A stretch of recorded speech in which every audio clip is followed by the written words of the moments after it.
sa tanong na slave pa ba tayo sa sin? Ang sabi rito, for sin shall no longer be your master.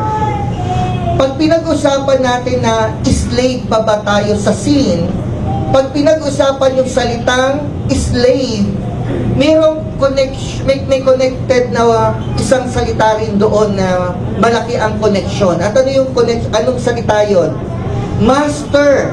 Kasi lahat ng slave ay merong at yung mga master merong mga slave. At ang sabi rito, sin shall no longer be your master, means yung sin, hindi na tayo, may makukuha tayong point, no? Hindi na tayo slave ng sin kasi hindi na natin master yung sin. Tama po ba? Tama po ba? Yes. So nakakuha tayo ng konti doon, pero ito ang malaking katanungan pastor, parang yes, totoo yung salita ng Diyos, yan ang sabi, paano ako a-against, tama po ba? Pero bakit parang sa aking actual na nai-experience, parang hindi naman ganun, parang medyo inconsistent pagdating sa actual at sa life ko. May problema ba o paano ko susolusyonan yon? Na ang sagot, bakit hindi na siya magiging master? Sabi nito, because you are not under the law, but under grace. Okay? So, ibig sabihin, para hindi na maging master mo ang sin, kailangan hindi ka under law at kailangan under grace ka. In short, pag under grace ka, hindi mo na magiging master yung sin. Pero kapag ikaw ay under law, magiging master mo pa rin yung sin. Tanong, bakit ganon? Bakit? Sabi ko nga, refresh lang to, pero mas magiging clear sa atin to. Bakit? Pakibasa po. Okay? Dahil ang sinumang namatay ay pinalaya na at malaya na sa kasalanan. Okay? At ang sabi rito, totoo ba yon? Sabi ko sa inyo na yung patay, hindi na hihingi ng example lang po yun, ng sigarilyo, hindi na po siya hihingi ng alak. And then pwede nyo nasa isip, baka hindi ko na iba sa inyo ng mas maayos. Pwede nyo sabihin, oo naman, syempre naman, hindi naman na makakakilos ang patay. Tama? Bakit hindi makakakilos ang patay? Kasi wala ng buhay. Tama? At ang mga walang buhay ay hindi gumagalaw. Tama po ba yon? Pero maliban doon, hindi na rin magdi-desire ang mga patay ng ganon. Pwede nyo ulit sabihin sa akin, of course, paano ulit magdi-desire ang mga patay? Patay nga, wala ng buhay. Okay, kaya hindi na rin magdi-desire. Pero maliban doon, tingnan nyo po, hindi na talaga siya, hindi lang siya magdi-desire, hindi rin siya mag-aas ng mga bagay na makamundo. Okay, dahil patay na siya. Pero in short, nasa panibagong kalagayan na ginagalawan. Okay? Bakit? Hindi na siya, yung physical niya na katawan ay tapos na. Tama po ba? Ibig sabihin, kahit siya ay pumasok na parang sa panibagong mundo na kanyang gagalawan, na hindi na yung mundo ng katulad natin ng mundo ngayon. Nakukuha niyo po? Okay? Ibig sabihin, kaya doon sa mundo na yon, sa kabilang buhay, hindi na natin madadala ang kayamanan at wala ng value ang kayamanan dito sa mundo, doon sa mundo na kanyang bagong kalagayan. Tama po ba? Okay? Kung siya man ay nasa langit, kung siya man ay nasa impyerno, hindi na nabibili kung ano man yung pera, kahit yan man ay dollar or peso, or anumang mga or yan man ay ginto dito, okay, or mga sasakyan, cellphone, bahay. Pagdating doon, wala nang value yung mga bagay niyon. Tama po ba?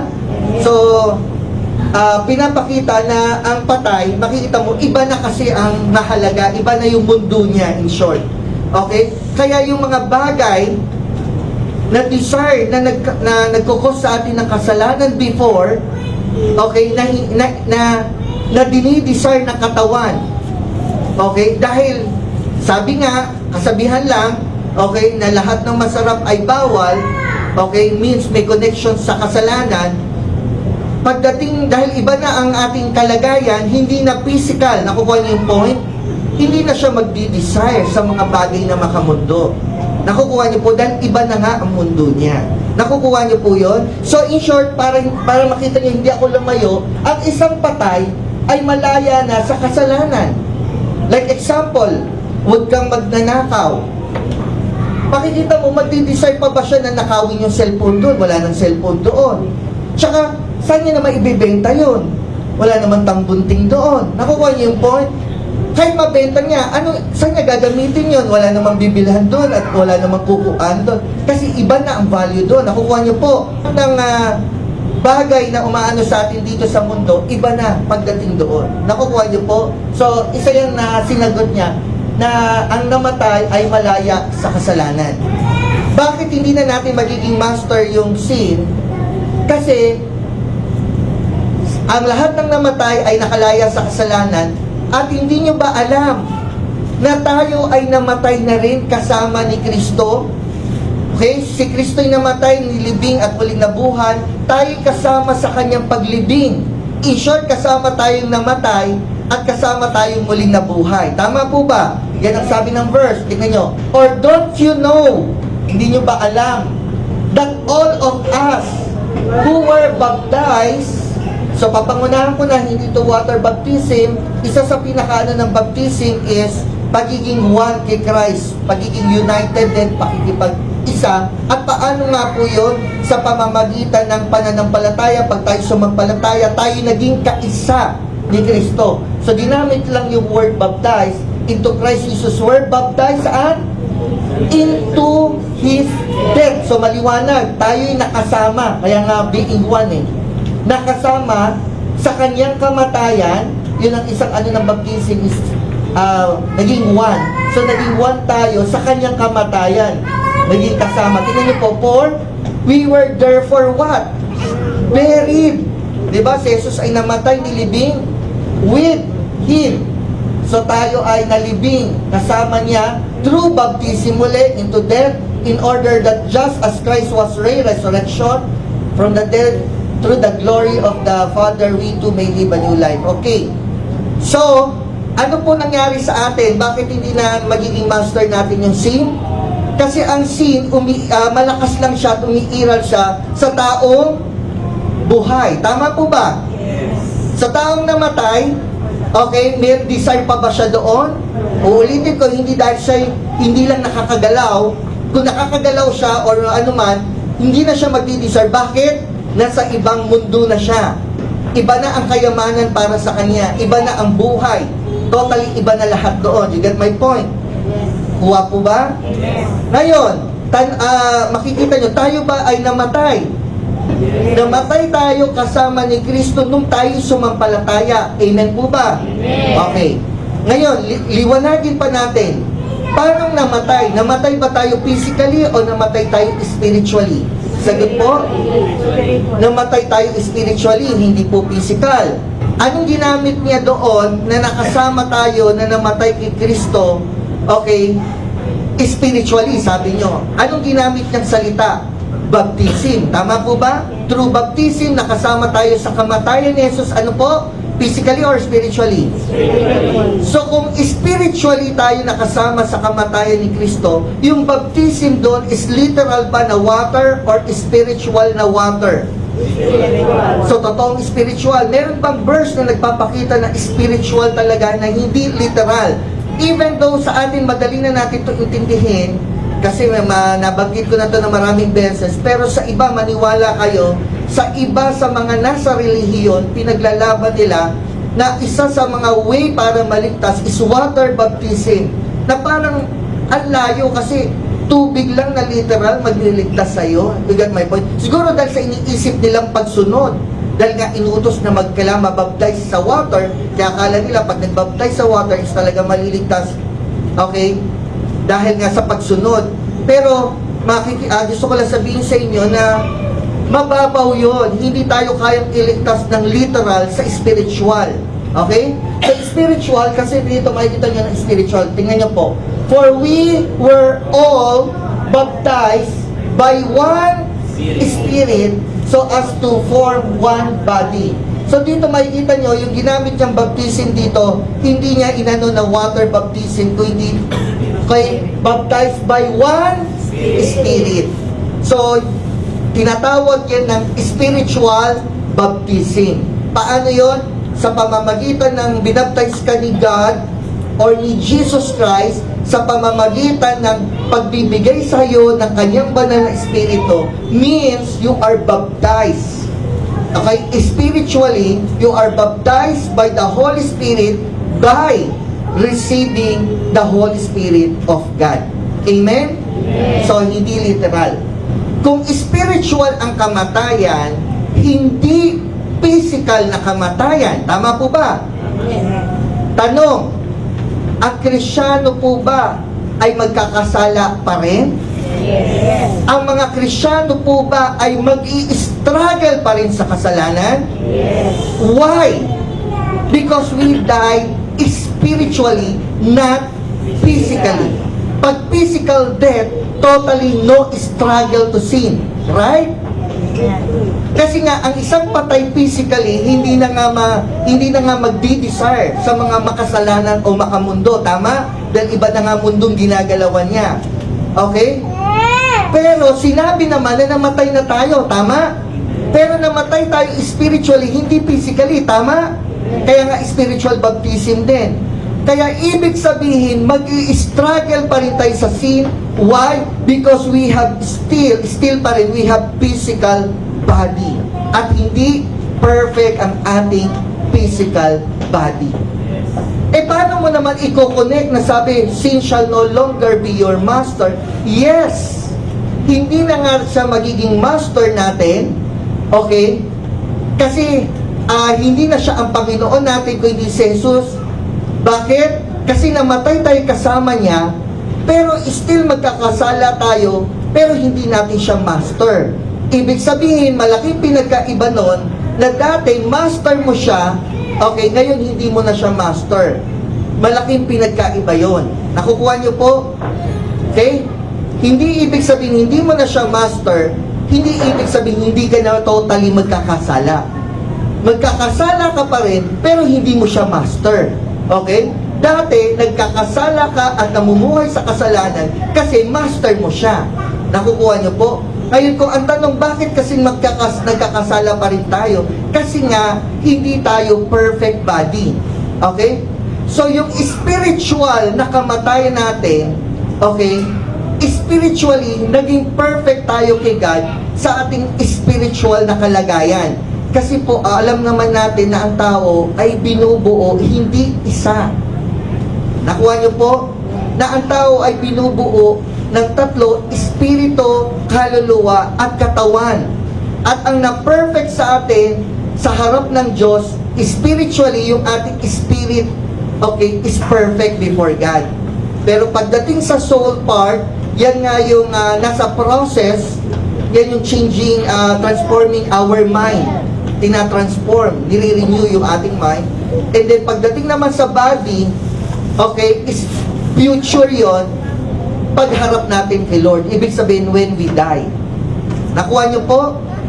So means, nung namatay tayo kay Kristo, namatay tayo spiritually yon, hindi physically. Kaya physically, dahil hindi tayo namatay physically, mag-i-struggle pa rin tayo at magkakasala pa rin tayo, pero spiritually, perfect na tayo kasi namatay tayo kasama ni Kristo, kaya perfect tayo sa harapan ni God. Amen po ba? Palakpakan natin si Lord. Tuloy natin. Ngayon, anong gagawin natin? Para pag pinag-uusapan sa physical, yes, buhay pa tayo at may katawan tayo, pero yun nga, may mga alok pa rin ng temptation dito sa mundo na ito dahil nandito pa rin tayo nabubuhay. Anong gagawin natin? Physically and practically. Binigyan tayo ng solusyon na makakatulong at malaking tulong para sa atin. Kaya ang sabi niya, in the same way, count yourself dead to sin, but alive to God. So, gagawin natin buhay sa isip natin, okay, at ituturing natin ang ating sarili at ibibilang natin yung ating sarili na patay. Pastor, ang sabi dyan, count yourself dead to sin. Baka nga napapansin nyo, when I say count yourself dead, humihinto ako doon. Parang ang tagal bago ko pa sabihin yung to sin. Baka nami-mislead mo kami, pastor. Sabi dyan, namatay tayo sa kasalanan. Hindi naman sinabi, namatay na tayo. Diniretso niya lang sa kasalanan. Pero pag binasa niyo yung Bible, at mamaya meron tayong reference, na ibig sabihin, namatay na tayo. Katulad kay Kristo. Di ba doon tayo tinuring? Di ba? Si Kristo ba'y namatay physically? Physically namatay siya, right? Dilibig siya physically, right? Tayo namatay ba physically? Spiritual, di ba? Pero i-consider at i-count natin yung sarili natin na as if para tayo namatay physically nung nakipagkaisa tayo kay Kristo. Ang sabi nga niyan, doon sa chapter 6, tayo ay na-crucified with Him. Nakuha niyo po? Tayo napako kasama niya. So, spiritual yon, pero i-consider mo na physical na gano'n nangyari, na ibig sabihin, nung namatay si Kristo nakasama ka, namatay na yung dating Ramoncito. You get my point? Ulitin ko po namatay na yung dating kayo. At nung nabuhay tayo, spiritual yun, nabuhay yung bagong Ramoncito. So means, hindi lang tayo namatay sa kasalanan, kundi namatay na tayo, okay, spiritually, at kinakount natin na as if para tayo namatay physically na. Na iba na ang mundong ginagalawan na rin natin. You get my point? Pero, dinedirect niya lang na namatay sa kasalanan. Kasi nga, kapag ang isang tao kinukonsider niya nang namatay siya kasama ni Kristo sa spiritual na kalagayan, na tinuturing mo na parang as if namatay ka na physically, nagiging wala na yung lakas sa'yo, yung mga bagay na kasalanan. Nakukuha niyo po? So means, kaya parang yun ang sinasabi that you died to sin. Died to sin. Spiritual o physical? Napakahalaga sa Bible yung spiritual at physical. Narinig niyo po? Sabi niya napakahalaga. Yung about sa spiritual at physical. Bakit? Nakakagawa ng napakalaking maling doktrina ang mga bagay na physical na ia-apply sa spiritual, at yung mga bagay na spiritual na ia-apply sa physical, nakakagawa ng napakalaking doktrinang mali. Sa maling pag-a-apply kung yun ay physical at spiritual. Nakukuha niyo po? Okay. At napakalaking damage sa tao nun. Nakakapagbigay ng trauma sa tao. Okay? Yung mga bagay na mga verses na maling application, na physical siya pero ginawang spiritual, at spiritual siya ginawang physical, nagkakaroon ng damage sa tao. Okay? At naniniwala ako doon, ulitin ko po, nagbibigay ng malaking damage sa tao. Bakit nagkakaroon ng malaking damage sa tao sa maling application ng salita ng Diyos? Bakit? Kasi sila ay nagtatrust. Nakukuha niyo po? At pag hindi nangyari, ano nangyayari? Pag hindi nangyari, nabibigo. To the point, nagiging mali ang kanilang kaisipan sa Diyos, na ang Diyos ay hindi totoo sa kanyang salita, hindi tapat. Okay? So, nagkakaroon ng malaking damage yun. Okay? Kaya inulit yun. Ngayon, tinanong ko sa inyo kung physical to o spiritual yung we are dead to sin. Okay, tinanong ko kung physical or spiritual. Ang totoong sagot ay spiritual, kasi spiritual talaga na tayo ay namatay kasama ni Kristo. Okay, yan no? Or don't you know that all who were baptized, ito spiritual baptism na, no? Okay, saan nakuha yung spiritual baptism? Ito, we were baptized by one spirit. Okay? Kaya hindi talaga literal to, kasi hindi pa naman tayo talaga namamatay, kahit binaptize tayo ng water, hindi pa naman tayo namatay physically.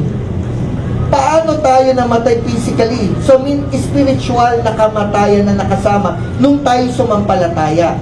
So, spiritual na kamatayan, kaya spiritual na namatay rin tayo sa kasalanan. Spiritual.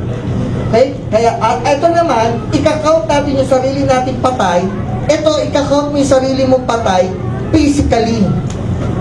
Na as if patay ka na. Nakukuha niyo po? I-consider mo. Kasi nga ang patay wala ng pagnanasa sa mundo. Nakukuha niyo po? Eh nung namatay si Kristo, spiritually namatay tayo. Kaya ika-count mo ang sarili mo na as if namatay ka na physically. Kasi nung napako si Kristo, napako kasama ka. You got my point? Yung nalibing si Kristo nalibing si Kristo kasama ka. Okay? Nung namatay si Kristo, as if namatay ka, kasama ka, pero spiritually. Pero ika-count mo siya physically. You got my point? Para yung kasalanan, hindi na ngayon magiging malakas sa'yo. Okay? Parang ganito, inaalok ka ng, kunyari, ng bisyo, uli. Hindi ko na yan kung paniniguryo o alak. Sasabihin mo, si Ramoncito na dating lasanggero, si Ramoncito na ano dyan, wala na. Patay na si Ramoncito na dating Ramoncito. Ito na yung bagong Ramoncito. So means pag nilalagay niyo yung ganun mo, nagkakaroon din ng transformation sa mind. Ano yung repentance din? Change of mind. So nagkakaroon ng change of mind. So nakikita mo, hindi ka na yung dating ikaw. You are a new creation in Christ. So ang identity mo na ay iba na kaysa dati. Tama po ba? So napipit mo kung sino ikaw ngayon. Okay, nakukuha niyo po. So nagiging mahina ngayon yung alok ng kasalanan. So isipin mo, i-apply mo to physically. Pag ito in-apply mo sa physical, anong ibig sabihin nito para praise? Anong ibig sabihin pag in-apply mo sa physical yan? Sige nga, pwede po bang may marinig ako mula sa inyo? Di ba sabi natin, spiritual yan, na namatay tayo. Pero kinakount natin sarili natin na patay physically. Okay? Pero tinutukoy ko, dead to sin, yung dead to sin, okay? Kung yan ay i-apply mo na physical, na dead to sin na talaga tayo, okay? Ang dead to sin natin, spiritual yun tama? Pero kung i-apply, kaya nga ika-count mo ibig sabihin, ginagawa mong buhay siya sa'yo na as if namatay ka na physical, ganon. Okay? Pero kung ang gagawin mong application talaga niyan is namatay ka physically sa kasalanan, anong ibig sabihin nun? Paano yun? Anong kinu-communicate niyan? Alam niyo po ano? Ready na po kayo makinig? Pag sinabing dead to sin, hindi ka na nagkakasala. Because you are dead to sin. As talagang hindi ka na nagkakasala. You got my point? Amen. Sagot naman. Yes. Kaya pala, pag hindi naintindihan yan, at ang application nila dyan literally, kaya na ngayon nila mag-judge at mag-condemn sa mga Christian na nagkakasala. Kasi ang turo sa kanila na pagkaalam nila na ang mga Christian ay patay na tayo sa kasalanan, dapat hindi tayo nagkakasala. Which is ang totoo, okay, hindi tayo dapat mamumuhay sa kasalanan. Hindi tayo dapat namumuhay sa kasalanan dahil patay na tayo kasama ni Kristo spiritually, pero dahil buhay pa tayo physically, at ang sabi, ika-count natin yung sarili natin, patay na, kina-count natin, kinukonsider. Pero kung ang application mo dyan is totally physical na namatay tayo na sa kasalanan, ibig sabihin nun, dapat hindi na tayo nagkakasala. Makikita nyo, sa isang nagtuturo na ang tingin niya is physical, we are dead to sin, paano ngayon siya makikipag-deal sa mga member niya na napofall sa pagkakasala? Iba. Condemnation and condemning talaga. Pwede pa nga nasa isip na, totoo ka ba talagang Christian? You got my point? Naku-communicate ngayon sa'yo is magda-doubt ka, totoo ba akong ligtas? Hello? Nakuha niyo yung point? Napunta na ngayon doon. Bakit? Kasi sinasabi ng pastor ko, totoo ba akong Christian? Kaya ang tanong ko naman sa sarili ko, totoo ba akong ligtas? Bakit nasabi ng pastor ko, totoo ba akong Christian? Kasi na-fall ako sa sin. Kasi ang isip ng pastor, we are dead to sin. Dapat wala ng kasalanan o hindi na tayo napopol sa kasalanan. Nakukuha niyo po? Okay, so nakikita niyo yun, napakahalaga nun. So ulitin ko, hindi na natin magiging master ang kasalanan kasi namatay na tayo sa kasalanan. Okay, ano ko yun? Pero nangyari yun spiritually. Para makatulong sa atin physically, ika-count natin at i-consider natin na as if namatay na rin tayo physically. Inilalagay natin yung ano natin doon. Nung tayo na ng palataya kay Jesus dahil siya'y namatay physically. Na para wala nang maging lakas ang kasalanan sa atin. Okay? Pero, totoong nangyari na namatay na tayo kasama ni Kristo, spiritual yon, hindi physical. Pero kinukonsider natin as if physical nangyari para walang lakas yung kasalanan sa atin. Dahil ang mga taong namatay, wala na, ay naging malaya na sa kasalanan. Kuha po ba? Sige po, palakpakan natin si Lord. Ang tao talaga ay binubuo ng tatlo. May God Himself, the God of peace, sanctify you true and true, period. Tingnan nyo. May your whole, ito yung kabuuan. May your whole spirit, so nakikita nyo bakit hindi capital? Kasi hindi po banal na espiritu ang tinutukoy. Okay? Kung hindi sa tao. Yung espiritu ng tao, yung kaluluwa ng tao, at yung katawan ng tao. Okay? So, ang tao ay binubuo ng ilan? Okay. At maiano natin yan, generally sa dalawa, yung physical na kalagayan at spiritual na kalagayan. Okay? Spiritual saka physical. Kaya pag namatay, physical yon, kapag physical na kamatayan. Kaya kailangan maging ma-clear sa atin yon. Okay? Kaya ibig sabihin may mga spiritual na meaning kasi hindi lahat physical, kasi ang tao hindi naman lahat binubuo lang ng katawan. Kuha po ba natin? Okay? At hindi naman lahat din ay spiritual na nasa scripture, meron rin physical na application kasi ang tao ay hindi lang binubuo lahat ng tungkol sa spiritual lang spirit lang, kundi meron physical. Kaya ang dapat na paggamit ng physical at sa spiritual, dapat tignan natin na malalim sa scripture kung ano ang application niya, kung physical or spiritual. Kasi pag nagamit mo sa mali, ano mangyayari? Malaking kamalian, maling paniniwala, maling doktrina, at malaking damage na mangyayari sa iyo at sa iba dahil sa maling pagkaunawa. Amen po ba? Amen. Okay. So, dahil nga mayroon tayo espiritu, kaluluwa, at katawan. Kaya mayroon spiritual ano. Ngayon, tingnan nyo po. Saan natin makikita sa scripture na may mga spiritual na meaning? Meron po bang example na nagpapakita na ang mga nakasulat sa Bible ay hindi mo lahat pwedeng gawing physical, kundi may mga spiritual na application. Nakukuha niyo po. And, siyempre, vice versa, na hindi lahat naman na nakasulat doon ay spiritual, meron din physical. Pero doon ako tutungo more na physical na gamit, pero spiritual ang application nun. Pakinggan niyo po, please, listen. Okay? So, sa Bible ba may nagpapakita na may mga bagay na spiritual ang application, hindi physical? Katulad nga ng sinabi rito. So, dito lang, dead to sin. Yan lang muna, i-quote mo lang yan, dead to sin. Pag ginawa mo physical, dapat talaga hindi tayo nagkakasala. Pero parang, ang dating is, ang tinuturo mo, as if ang Christian hindi na nagkakasala, hindi na nadadapa, hindi na nagkakamali, hindi na nagkakasala. Kasi nga dead to sin na eh. Ginawa mo kasi literal, kasi ang literal talaga namatay, talagang dead to sin yun. Tama? Okay. So, katulad niyan, ginawa natin spiritual yung dead to sin. Tama po ba? Okay, hindi physical. Totoo ba na mayroong mga bagay na sa Bible na spiritual ang meaning niya at yung application niya, hindi literal? Tingnan po natin yung sinabi ni Jesus muna. Sabi niya rito, it is the Spirit who gives life. The flesh profits nothing. Period. Period, ha? O, listen. The words that I speak to you are spirit. Kahit sa ibang translation yung tingnan, ganito ang application niyan. Yung salitang binanggit ko ay spirit. Spiritual, in short. Okay, hindi physical. Tanong bakit? Bakit ganito yan? Bakit ganito to?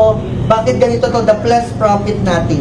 Ito yung kwento na totoo na sinabi ni Jesus, kailangan kainin niyo ang aking katawan. Dahil ako ang tinapay ng buhay na mula sa langit na bumaba. Kailangan kainin niyo yung katawan ko kasi ako yung tinapay. Dahil anong ginagawa sa tinapay? Kinakain. Nung sinabi ni Jesus Christ yun na kailangan yung kainin, anong pumasok sa isip ng mga kausap niya? And directly and literally, ang kausap niya ay mga Hudyo. Anong pumasok sa isip nila? Sagot? Physical. Physical talaga. Kaya nagkaroon ng damage sila. Sabi nila, gagawin mo ba kaming cannibal? Okay. At ano sabi nila? Tingnan niyo po that is hard teaching. Nakuha nyo? Napakabigat na katuruan yan. Nakakainin namin ang katawan niya. At that moment, ang daming disciple na hindi na tumuloy na sumunod kay Jesus. Bakit? Gagawin kami kanibal. Okay? Gagawin kami kumakain ng tao. Nakukuha niyo yung point? Yung physical ginawa yung spiritual na application, ginawa nilang physical. Ngayon, listen. Bakit yun ang unang pumasok na sa mga Hudyo? Bakit? Listen, mahalaga to. Bakit? Bakit yun ang unang pumasok sa mga Hudyo?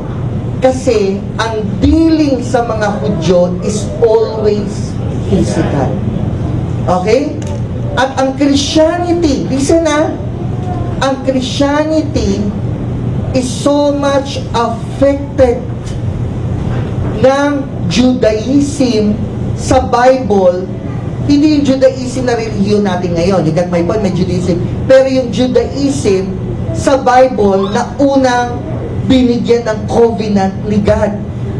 Kaya nga nagkakaroon ng mixture. Listen yung mga ibinigay sa mga Hudyo sa Old Testament is sa ibang pagtuturo ng mga pastor na hindi nga po nagkakaroon ng dispensation and rightly dividing.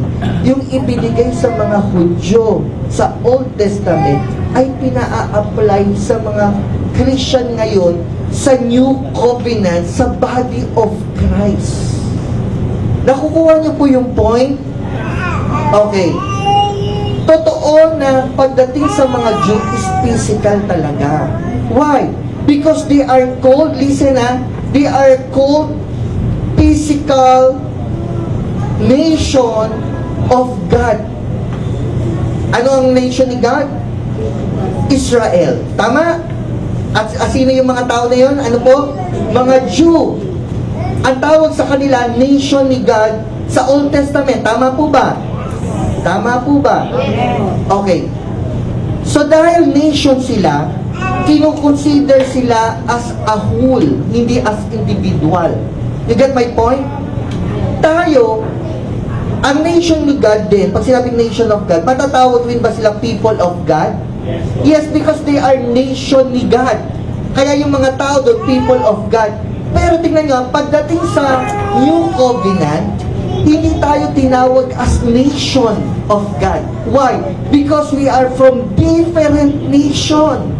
From all nation, language, and tongues. You got my point? Amerikano, Japanese, Chinese, ano man. From all races. And we are called spiritually nation. Nakuha niyo po, not physical nation. We are also called people of God kasi nga naging spiritual nation, but not physical. And because that is a spiritual na physical nation, tayo is individually ang ating ang pagdidil ni God sa atin individually. Sa kanila, pagdidil is as nation. Kaya tingnan nyo, may mga sumampalatayang mga Jew kay Jesus, pero bakit tinawag na tinanggihan nyo ako? Kasi nga, yung nation nila na as a Jew or as Israel, tinanggihan nila. Sino? Si Jesus. So, because they are nation. So, ano yung nation? Physical. At lahat ng dealing sa kanila, physical. Like example, pag hindi ka nakasunod, you are under a curse. Physical curse talaga. Hello? Pag nakasunod ka, physical blessing. Kasi physical talaga. You get my point? Okay. So, lahat yung physical. So, sanay na sanay sila Pero yung pagdating ni Jesus Christ, nag-i-introduce siya ng Christianity. Nakukuha nyo? And sa Christianity, hindi na more physical, kundi spiritual. So, napagsasama ngayon sa kanila, yung physical at spiritual, na windang sila. Tingnan nyo po, para makita nyo kung gaano katotoo. Yung ipinangako sa kanila, na meron kayong magiging hari or Messiah. Ang iniisip nila, magiging tagapagtanggol ng kanilang nation na katulad ni Haring David. Hello? Sagot naman. Bakit sila na-stumble kay Jesus? Kasi ine-expect nga nila haring darating. Pero ang a-apply pala ni Jesus ay spiritual na mamatay on the cross. So hindi talaga sasagi at totally labag na labag sa physical at spiritual yon, because they are expecting Messiah physically na Savior as a King na magururul at ipagtatanggol siya. Samantalang ibang-iba nga ang sitwasyon. Ibig sabihin lahat yun ay plan ni Lord. Plan yun, nakaplano. Kasi ang totoo, hindi niya naman talaga plan para lang sa mga Hudyo. Pero dinaan niya sa ganung pararaan, hindi natin ma-explain, pero matalino at magaling si God. Perfect ang way niya. Amen? Perfect na pinili niya yun para doon lumabas yung tagapagligtas. Tama? Pero perfect ang way niya na lahat ay kailangan, hindi niya itinulak pero magkakamali ang lahat. Pero para makita niya kahit yung nation, they are fall short to the glory of God, and they will need also grace, not law. Hello? Hindi ko ma-explain nyo kaya malalim yun. Nakukuha niyo po. Yung mga Gentiles, fall tayo because we don't have law, right? Sila na may law, and tingin nila mayabang sila, pero makikita nila, fall short din sila kahit may law sila. At pinakita doon na lahat fall short, kaya grace ang lahat kailangan natin. So pinadaan niya sa ganung way. Kaya for all have sinned. Kaya nagkaroon ng Jew and Gentiles. Kapag totally dinisregard mo yung pagtuturo ng ganon, magkakaroon ng malaking error. Why? Balikan uli natin yung istorya na totoo. Yung mga Jew, iniisip nilang literal. Kasi sanay sila doon. Yun ang orientation sa kanila. Gaano katotoo, Pastor?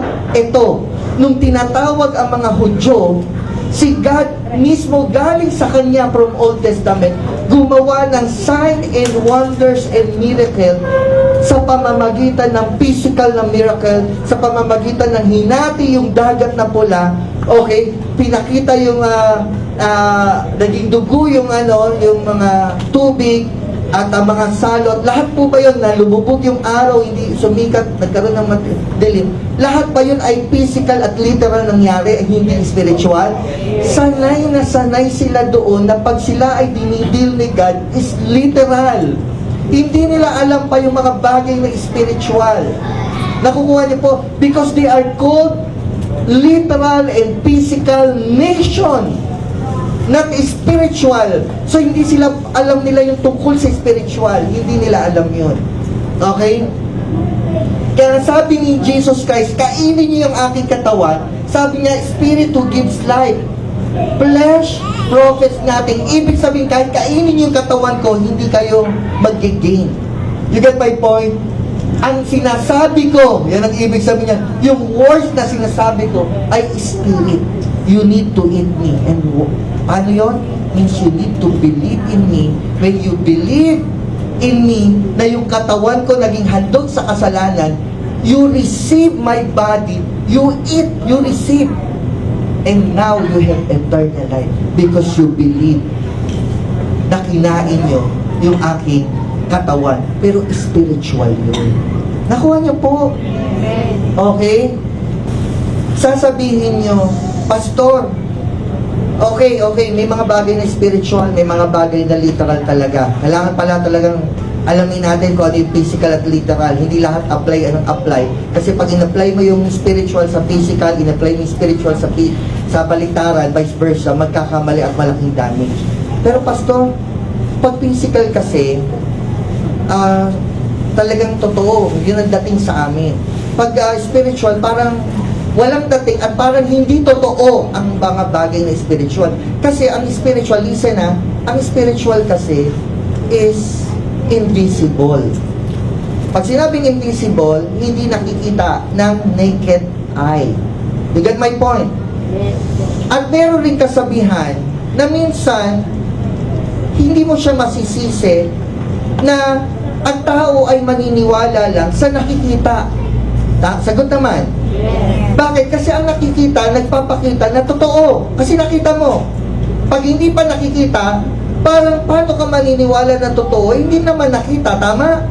Okay. So, na may mga bagay palang spiritual at may mga bagay na physical, at ang pangyayari sa atin ay namatay na tayo spiritually, right? So parang hindi nagiging totoo kasi spiritual lang. Ang gusto kong ipaliwanag dito na mas totoo ang spiritual. Na mas totoo ang spiritual kaysa sa physical. Ilalagay ko sa ganitong illustration. Okay? Ano po nakikita nyo sa unahan? Baso na lang. Kung sasabihin ko sa inyo na totoong may baso sa harapan ko, maniniwala kayo? Yes. Bakit kayo maniniwala? Mahirap ba siyang paniwalaan na may baso sa harapan ko? What? Sabi mo walang baso? Ano yan? Ano nakikita mo dyan? Sabi mo walang baso. Okay? So may baso ba sa harapan ko? Yes. Totoo bang may baso sa mundo? Yes. Okay? Bakit kayo naniniwala na may baso sa harapan ko? Nakikita. Ngayon, tingnan nyo. Kung sasabihin ko yung baso na yan ay may laman na soft drinks, maniniwala kayo? Bakit hindi kayo naniniwala may soft drinks yun? Hindi nyo nakikita. So, totoo ba na hindi natin maiiwasan at hindi natin masisisi na ang mga tao naniniwala sa nakikita at hindi pa nakikita? Yes.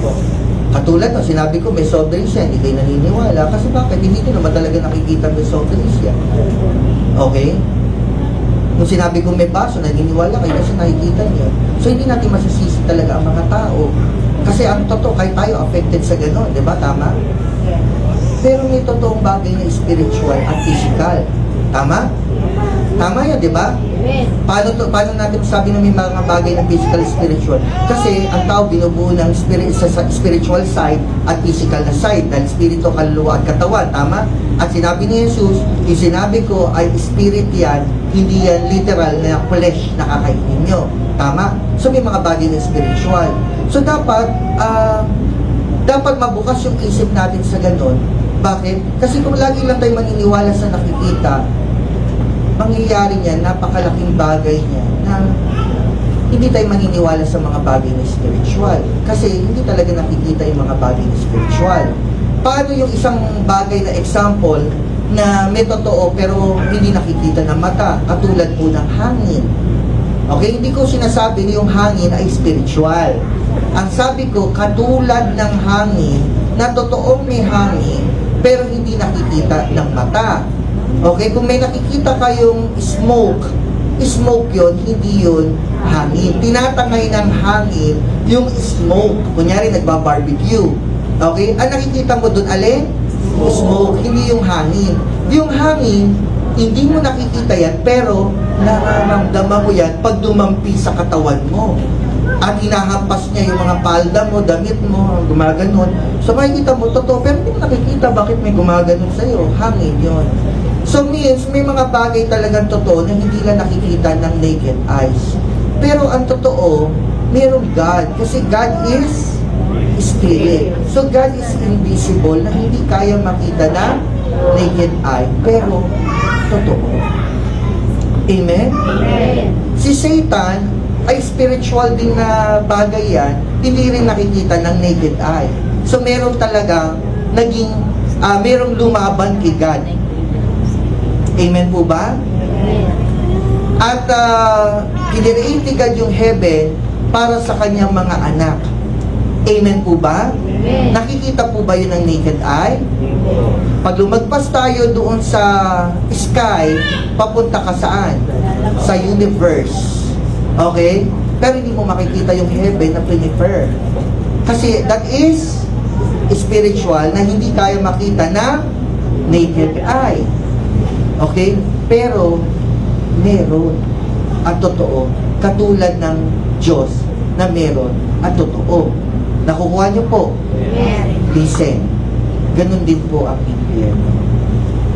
Hindi yan nakikita ng spiritual na kalagay, katulad ng heaven, katulad ni God, at katulad rin ni Satan.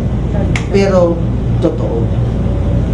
Kaya mga kapatid, kung kayo naniniwala at alam yung totoo, listen. Kaya dito ako na-bless ng Zoom gathering kasi nabanggit ko ni Kuya Mark na yung tungkol sa hindi lang awa, kundi pagmamalasakit. Ang pagmamalasakit, dapat magmalasakit tayo na as if i-consider mo yung sarili mo katulad sa kalagayan nila. Isipin mo kung sila ay hindi pa nila naiintindihan yung gospel at hindi pa sila nag-trust sa death, burial, and resurrection ni Jesus. Wala silang relationship. At saan po sila pupunta? Sagot? Sagot? Bakit? Dahil hindi ba mapagmahal si God? Hindi. Mahal sila ni God, ipinadala na ngayong anak at namatay yung anak para sila bigyan ng buhay. Kaya lang, kailangan nilang marinig yun at kailangan nilang paniwalaan yun. Marinig means merong someone na magmamalasakit na iparating sa kanila. Tama? Tanggapin is nasa kanila yung choice. Kaya kung sila ay mapunta sa hell, it is their choice na hindi nila sampalatayaan yung pagmamahal ng Diyos na pagliligtas na namatay si Jesus para bayaran ng kasalanan. Nakukuha po ba natin yung point? So malayo sa usapin natin, pero malapit sa usapin natin na may mga bagay na physical at may mga bagay na spiritual. Totoo na wala ritong soft drinks. Hindi ko kayo niloloko. Totoo na wala. Pero hindi ibig sabihin na hindi natin nakikita ay hindi na totoo. Katulad ng sinasabi natin, totoo na may baso dahil nakikita. Hindi natin sinasabi na porket hindi natin nakikita, hindi totoo. Nakukuha niyo yung point? Dahil may mga bagay na hindi nakikita, pero totoo, kasi spiritual, kaya hindi niyo nakikita, pero totoo. Amen? Amen. At mas totoo yung bagay na hindi nakikita kaysa nakikita. Bakit? Tingnan niyo po ang nakasulat sa scripture. So we fix our eyes not on what is seen, but contrast on what is unseen. Yan, medyo labag na sa ano yan, logic ng tao. Okay? Na i-contrast mo, na i-fix mo yung mata mo sa hindi nakikita kaysa sa nakikita. I-contrast mo. So, bakit? Since what is seen is, but what is unseen is, so ano ang mas totoo? Okay? Yung temporary or yung eternal? So ano ang mas totoo? Sagot? Kung ano ang mas totoo? Yung eternal. Tama? So ano yung eternal? That is, ay yung mga bagay na unseen pero totoo. Nakukuha niyo po? Yes. Nakikita niyo uli yung baso. Balik ulit tayo. Maniniwala po kayo na darating ang time hindi na makikita yan, itong baso nito. Ito muna. Why? Susunugin, di ba? I-recycle. So hindi na siya makikita, pwedeng naging iba na siyang anyo dahil i-recycle. Nakukuha niyo po, or darating ang time, kahit yung pagawaan, mawawala na rin yun dahil gumunaw na ang mundo. So, lahat talaga ng scene nakikita is temporary. So, kung babatayan mo yung nakikita ay totoo, darating ang time, itong nakikita natin hindi na makikita. Pero yung mga bagay na hindi natin nakikita sa ngayon. Narinig nyo? Sa ngayon lang ay makikita mo na dahil papasok ka sa ibang mundo. Yung tinutukoy natin, nakuha nyo po? At yung mga bagay na makikita mo na sa panahon na yon, okay? Sa panahon na yon, lalo na yung time na yon na ikay namatay at muling nabuhay na, nag-resurrect ka na, nakikita mo na yung mga bagay. Nakikita mo yon, yung mga nakikita mo na yon is eternal na yon. ibig sabihin yun yung mas totoo na hindi na mawawala. Amen. Amen? Palakpakan po natin si Lord. So mga kapatid, hamunin ko ulit kayo bago natin ito iwan. Hindi porket nakikita nyo ngayon ay totoo. Pwede natin sabihin, tingnan nyo totoo yan sa ngayon. Ibig sabihin, totoo nga ngayon yan na may base dyan. Pero darating ang araw, hindi na yan. Dahil hindi na yan makikita at mawawala na yan. Because that is temporary. Okay, ulitin ko, yung mga nakikita ngayon, hindi ibig sabihin palaging totoo yan. Ang ibig sabihin yan, totoo yan sa ngayon.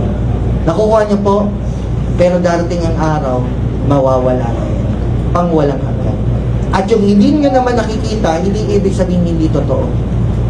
Okay? Sa ngayon, hindi nakikita.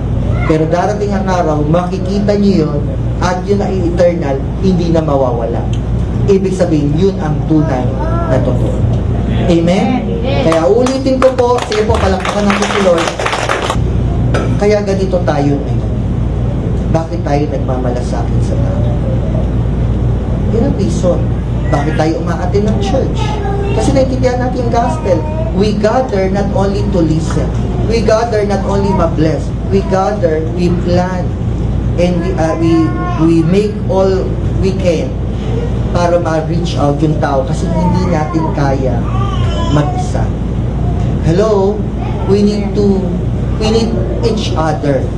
Okay? Na nagpapalakasan, tama? Nagpapalakasan kasi ano rin tayo sa struggle ng mundo, nagpapalakasan. At the same time, habang nagpapalakasan, nagmumove tayo, nag-a-action tayo para i-reach out yung ibang tao na hindi pa naabot ng pagkaalam nyo ngayon. Lalo na tungkol sa kaligtasan. Means we need each other. Amen? Amen. Amen. At ang nagpapahirap rin sa atin ngayon para magkaisa tayo that we have one mind and spirit is yung mga Christian na hindi i-exercise yung compassion, okay,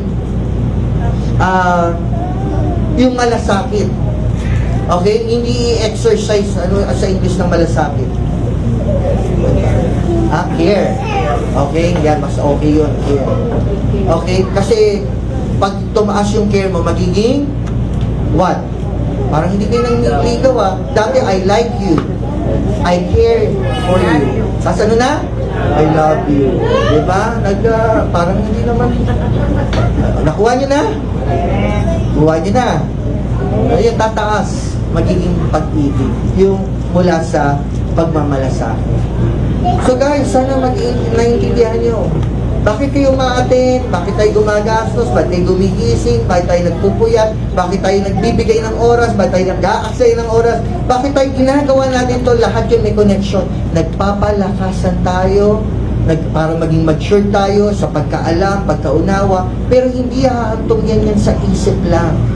Magtutulungan tayo. Paano naman natin tulungan yung iba? Kasi trabaho natin to. Task po natin to. We have a task. We have a mission. Okay? Hindi si pastor. Hindi niya kaya yun. Hindi niya po kaya yun. Ang totoo, ang task ko is to equip you.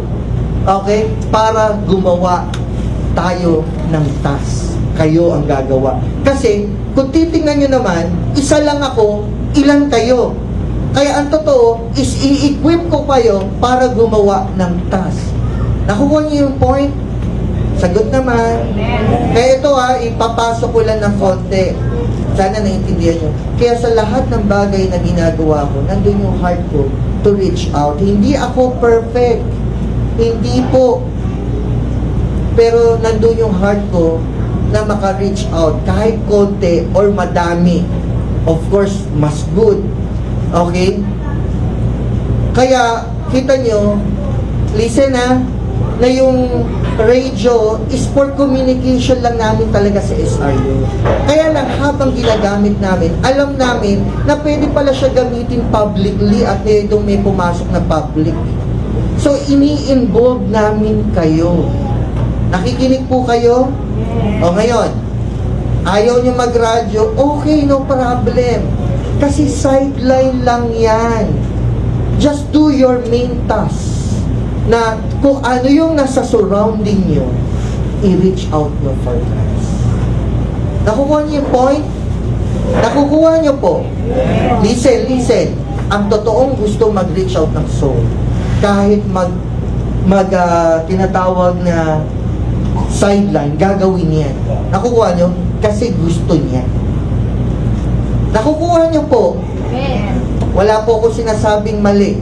Ginagawa ko lang sa application na kaya natin maintindihan. Kumbaga sa trabaho, may main time trabaho. Nagsa-sideline pa tayo kasi kailangan natin kumita at gusto natin kumita. Walang masama. Ganon din sa pag-e-evangelize. Meron tayong main mission, and that is i-reach out natin yung individual na surrounding nyo. Kasi yung surrounding nyo, kayo lang ang makaka-reach out. Kaya nga parang sa Facebook, may kanya-kanya tayong friends. Hindi lahat ng friends ko, friends nyo. At hindi lahat ng friends nyo, friends ko. Kaya minsan, meron lang tayong mutual. Pero not all. You got my point? Sample lang yon na meron isang tao na binuhay talaga na meron siyang surrounding. Nakukuha niyo po? Tignan nyo. Pag pag merong namamatay na tao, totoo, hindi naman tayo sobrang napipierce. Pero merong someone na merong mapipierce. Why? Because meron siyang family, meron siyang relative, meron siyang mga friends, meron siyang mga belongings. Sa lahat, kahit minsan masama na tao, makikita mo meron pa rin. Lahat matutuwa dahil masamang tao yan, pero meron pa rin iiyak, maybe yung parents or asawa or anak. Nakukuha niyo po? At kung yung tao na yon magpapagamit, meron siyang someone na pwedeng ma-influence. Asawa, anak, kapatid, kaibigan, at even stranger along sa kanya. Ibig sabihin meron tayong surroundings. So, kung lahat tayo listen, is magwawalang kibo at hindi i-exercise yung pagmamalasakit. Paano na kaya kung yung unang generation ginawa yun? Baka wala tayo ngayon sa pagkaalam ng daan ng kaligtasan. Nakukuha niyo po? Hello? Yung iba nga nagmamalasakit sa mga, excuse me po sa mga hayop, sa mga halaman. Tama? Sa nature, tama? Sabi kailangan mayroong magpoprotekta kasi kung walang magmamalasakit para doon, wala nang makikita at ma-experience yung mga susunod na generation. Kung merong iba na gano'n, na may heart sila, how much more ang pinaka na mabibigyan natin ng word is magmamalasakit sa ibang mga generation na ang ebanghelyo makarating sa kanila para, listen yung ginawa ni Jesus Christ on the cross ay hindi mawalang sisa makarating sa kanila. Nakuha niyo po? Dahil yung ginawa ni Jesus Christ on the cross ay ilang libong taon niya. Nakukuha niyo? Pero bakit umaabot? Merong mga tao nagmamalasakit. Excuse me po, pag naging higher yung conviction niyo, may mga tao na kinalimutan nila yung sarili nila para sa Diyos at para sa ibang tao kabutihan. Na alam nila na someday, yung ginagawa nila na parang walang saysay sa kanila, someday may kita nila na sila rin naman magbe-benefit. Pero ang iniisip lang nila, yung ibang tao na hindi pa nakakaalam at nagmamalasakit lang. Pero hindi niya alam na time will come, i-grant ni God or i-bless siya ni God yung hindi niya ina-expect na glory na nakaantay para sa kanya. Yung pag sinasabi kong glory sa heaven, kita nyo para sa akin walang sense sa iba. Why? Kasi spiritual. You get my point? Hello? Pero ang totoo, yan yung mas totoo. Kaysa sa totoo na nahahawakan natin. Excuse me po nahahawakan natin kayamanan o pera. na masyado na na-influensya yung mind natin dahil nasa mundo tayo na itong pera nito, ito ang Panginoon ng mundo na magagawa ko lahat ng gusto ko dahil sa pera, kaya kailangan ko magkapera at magkapera. Nakalimutan na natin na ang tunay na buhay hindi ang pera, kundi ang Diyos na nagbigay ng buhay sa atin. Amen. Palakpakan po natin sila. Okay. So, may mga bagay na spiritual, may mga bagay na physical, at yung bagay na spiritual ay mas totoo kaysa sa mga bagay na physical na nakikita. Ang sinabi ko ay hindi flesh. Flesh profits nothing, kundi spirit. So, yan yung sinabanggit ko sa inyo una, nakikita niyo yung context na sinabi ni Jesus kasi sa John chapter 6 verse 50, tingnan, I am the living bread that came down from heaven. Period. Tingnan, whoever eats this bread, siya yun eh. Yung bread eh. Tapos, kung sino man kakain ng bread na to, will live forever. And this bread is my... Anong dating uli sa Jew? Physical. Hindi pa nila na-encounter yung spiritual. Actually, sa Christianity lang yon, sa New Covenant. Sa Old Covenant is Judaism, walang Christianity pa. Okay? Everything is physical because they are called physical nation. Na binigyan sila ng covenant na itong bansa ay magiging sa inyo. Okay? At ito'y magiging inyo, at meron darating na Messiah na magro-rule sa inyo. And that is yun yung ine-expect nila. So, everything is physical talaga. Okay? Kaya ngayon sinasabi na preach the gospel of the kingdom. Pag sinabing kingdom, merong king. Nakukuha niyo po? At merong kingdom. Okay? So, physical lahat yun. Kaya yung physical to spiritual, naku, ang dami sa Bible ng ganyan, diba? Ulitin ko, ang dami sa Bible ng physical at spiritual. Tapos kung irarambol mo yon, naku, patay na. Why? Kasi magiging mali application. Kaya tama-tama, you need to rightly divide yung physical at spiritual. Kasi merong dispensation nung panahon na tinawag ang mga Jew na physical, at may dispensation nung tinawag yung mga body of Christ, spiritual. Okay? Hindi mo pwede siyang i-minutes. Okay? So, maliwanag na rito, ito ang kwento. Sabi ni Jesus, ako ang bread. Okay? Ako ang bread. Sinong kumain, magkakaroon ng buhay, at ang bread nito is my flesh, gano'n nyo pa, which I will give for the life of the world. Okay? So, physically iniisip nila, kakainin talaga. Tingnan nyo. Then, the Jews. Na-mention po ba? Bakit kailangan pang i-mention? Para maging clear sa atin sino kausap.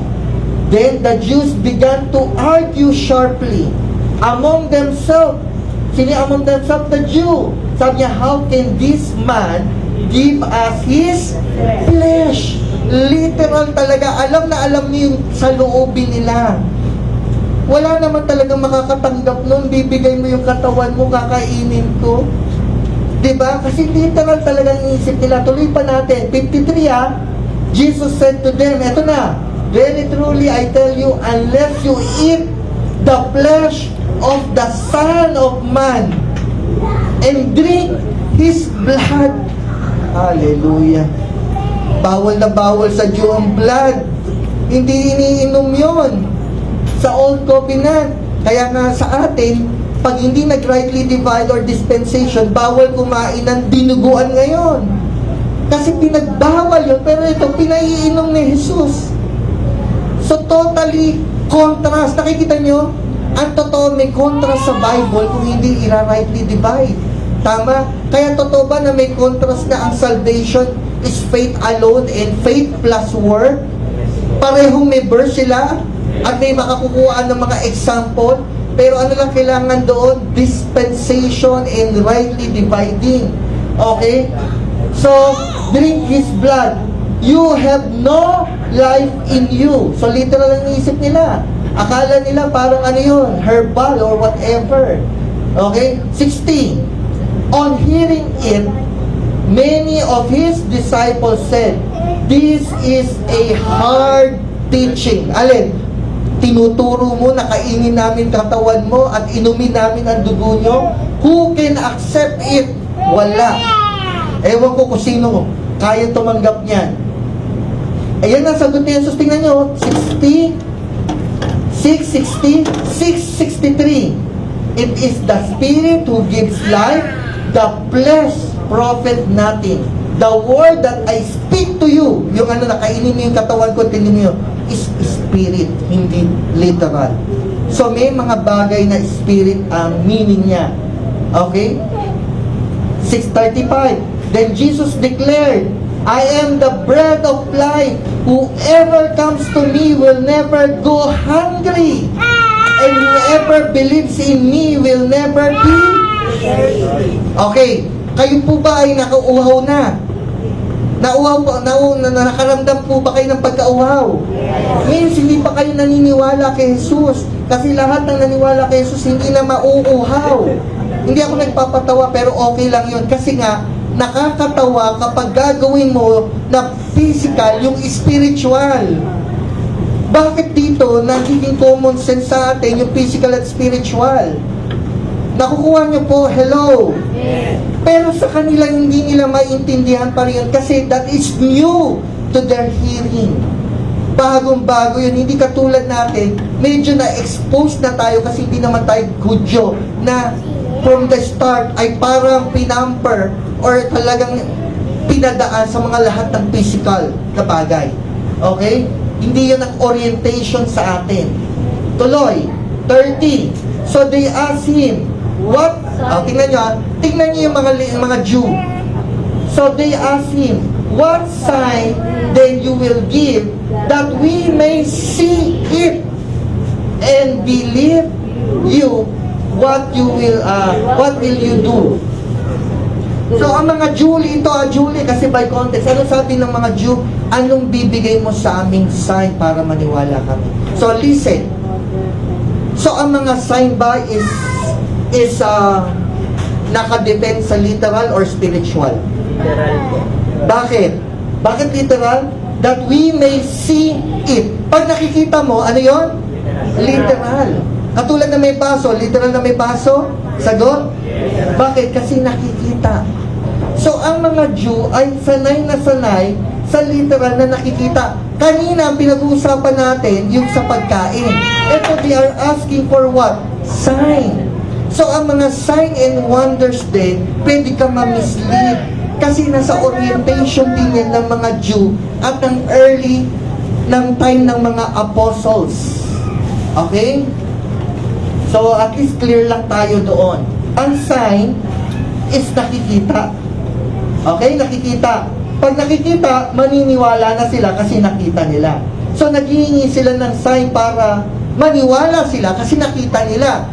At ano yung example ulit? Katulad ng mga lolo nila, para nung naniwala yung lolo nila, yung mga Jew, kasi may sign na ibinigay sa kanila, nung pinasok sa loob at nilabas, nagkaroon ng ketong. Hello? Nung pinasok ulit at nilabas, wala ng ketong. You get my point? Yung inano yung tungkod, naging ahas. Yung inawakan yung tungkod, ay yung ahas sa buntot, naging tungkod. Nakita ba nila? Yes. Yun ba ay sign and wonders? And because of that, naniwala sila. Kasi nga, sanay na sanay ang Jew sa physical. Ililigtas ko kayo. Yung pagliligtas sa kanila, totoo ba nangyari? Niligtas sila sa mga Egyptian? Physical. Dinala ba sila sa promised land? Physical. Nung lumabas sila, ano nangyari? Di ba, kinurse sila, minsan natatalo sila sa labanan luwal? Physical. Nakukuha niyo po, sanay sila doon sa physical. Ang totoo okay, wala kayong mababasa sa Old Testament, eksakto, directly. Wala kang mababasa sa salitang hell sa Old Testament. At wala kang mababasa sa Old Testament na eternal life. Why? Because hindi sa kanila yun orientation. Ang orientation sa kanila, tinawag sila physical nation and then ililigtas sila sa mga kalaban nila. Pero merong way si God na hindi nila naiintindihan along the way. You get my point? Basta may plano si God perfectly. Dahil ang plan niya, hindi lang mga Jew. Tama? Ang plan niya is all nation, pero basta may plan siya doon, tinawag talaga yung mga Jew.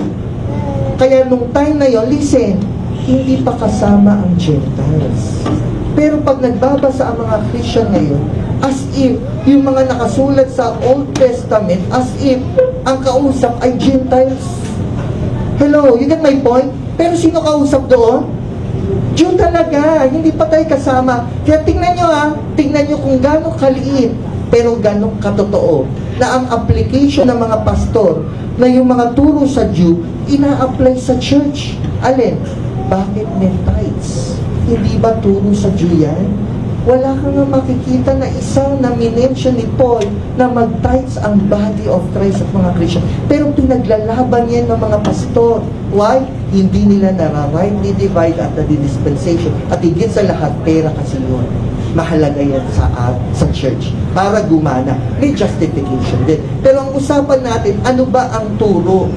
Kasi magkakaroon rin sa damage sa mga member yon kung tingin nila hindi sila nakakapag-tithes na dinidiman sa kanila ni God. Baka ma-curse ako. You get my point? Malaking bagay yun na maging totoo tayo sa salita ng Diyos. So, ang dami na talaga kung kaya niyong kainin at tanggapin na wala ng circumcision, kasi sa sinasabi nila, Jew daw yan para sa Old Testament, at wala ng pagkain ng mga bawal na pinagkakain na baboy, sa Jew daw yan sa Old Testament, at wala ng Sabbath day na hindi na magtatrabaho na Jew daw yan sa Old Testament. Bakit yung tithes sinasama niyo? At hindi lang yung tithes. Everything na magko-connect yung Judaism at Christianity, na they are different entity, na ang mga Jew ay kailangan maging born again para pumasok sa Christianity. Bakit sinasama niyo yung inuutos sa Jew, pinapasok niya sa Christianity, samantalang ang Jew kailangan maligtas bago pumasok sa Christianity? So means they are different entity, hindi magkasama yun. Hello? Remember, Paul is part ng Judaism. Sabi niya, ako ang pinakamaalam na sumunod sa law, pero ginawa kong basura yun para magkaroon ng righteousness kay Jesus Christ through faith. Totally different identity. At ang sabi ni Paul, ganun na lang ang pagmamalasakit ko sa mga kasamahan ko Hudyo. Alam ko meron silang zealousness for God, but their zeal is not based on knowledge. Sabi niya, gusto ko sana maligtas. Ibang entity ang Judaism na ibinigay sa Old Testament, sa mga Jew. Kaya yung mga practice nila, hindi pwedeng i-practice sa Christianity because they are totally different. Lalo na mga Jew, yung tayo, Gentiles. Ang atin lang is nasa New Covenant nung namatay si Jesus. Yung ibinigay ni Apostle Paul because Apostle Paul is our apostle. Wala nang iba. Madidiin ko yan sa mga susunod, lalo na sa Bible study natin. We don't have any apostle than Apostle Paul. Apostle Paul is apostle ng Gentiles. Never kailanman sinabi ng 12 apostle that they are apostle to the Gentiles. Never. Naririnig niyo po ako? I said never. Never lumabas sa bibig nila that they are apostle to the Gentiles, yung 12. Pero paulit-ulit na sinabi ni Paul, I am the apostle. Walang S. Ako lang. I am the apostle to the Gentiles. Siya yung tinawag na chosen instrument para sa Gentiles. Nakita nyo, nag-i-exist na yung 12. Nakita nyo nag-i-exist na yung 12 apostle, and Paul called to be chosen instrument for the Gentiles. Hello, tingnan nyo ako. Ibig sabihin, ang nag-exist na yung 12, pero hindi nila purpose yun at gawain. Kaya Paul called to be chosen instrument for the Gentiles. They are not the 12. Pero nag-exist na sila. Why? Papuntahan nyo doon sa Galatians na sinabi nila, they agreed that we will go to the circumcised at kayo ni Barnabas go to the uncircumcised. They are called and tasked for the Jew, Paul, at yung kanyang alalay at magiging alalay for the Gentiles. Totally different. Ngayon, sino ang apostle ng mga churches, Christian church? Iniisip nila, Apostle Peter, Apostle John, Apostle James. Pero hindi sila kausap. Para hindi kayo apostle sila ng church, and we are part of the church, right? Pero hindi sila apostle ng Gentiles. Hindi sila binigay para doon.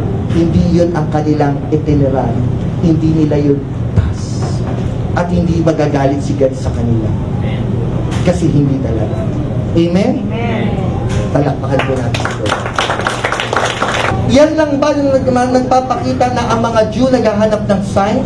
Na ang sign ay nakikita means physical? Tingnan nyo, John 2:18. The Jew then responded to him, "What sign can you show us to prove your authority to do all this?" Ito naman yung, kung di ako nagkakamali dun sa temple.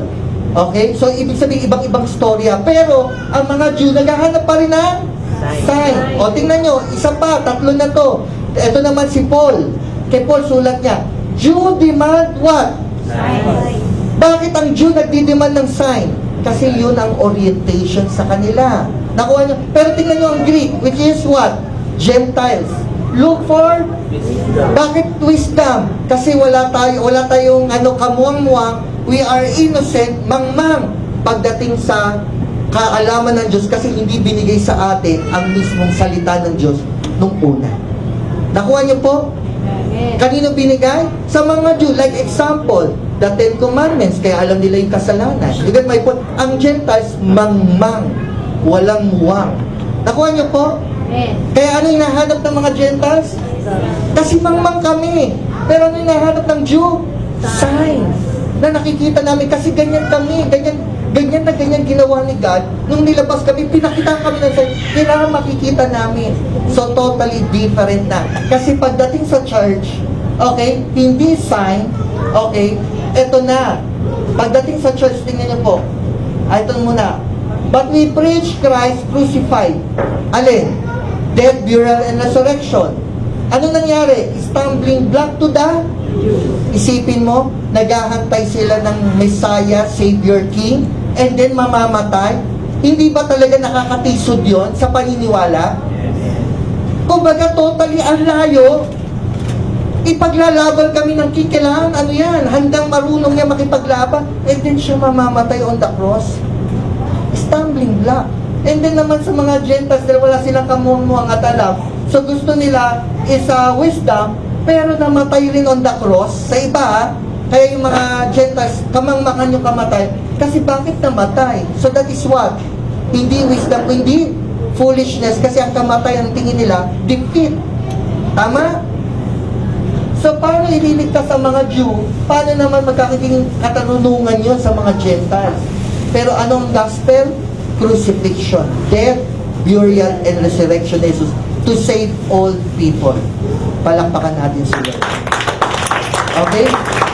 Jew and Gentile. So, ano narinig nyo? So, ililigtas ba ang mga Jew? Gospel para sa Jew and Gentile sa dispensation of grace. Okay? So, even yung mga Jew, na mayroon na lahat silang mga alintutunin, regulation, law, whatever, lahat yun wala. Kasi bago sa dispensation of grace para maligtas sila. So, means, hindi natin kailangang i-apply yung mga pang-Judaism sa Old Testament na ibinigay sa Jew. You need to rightly divide.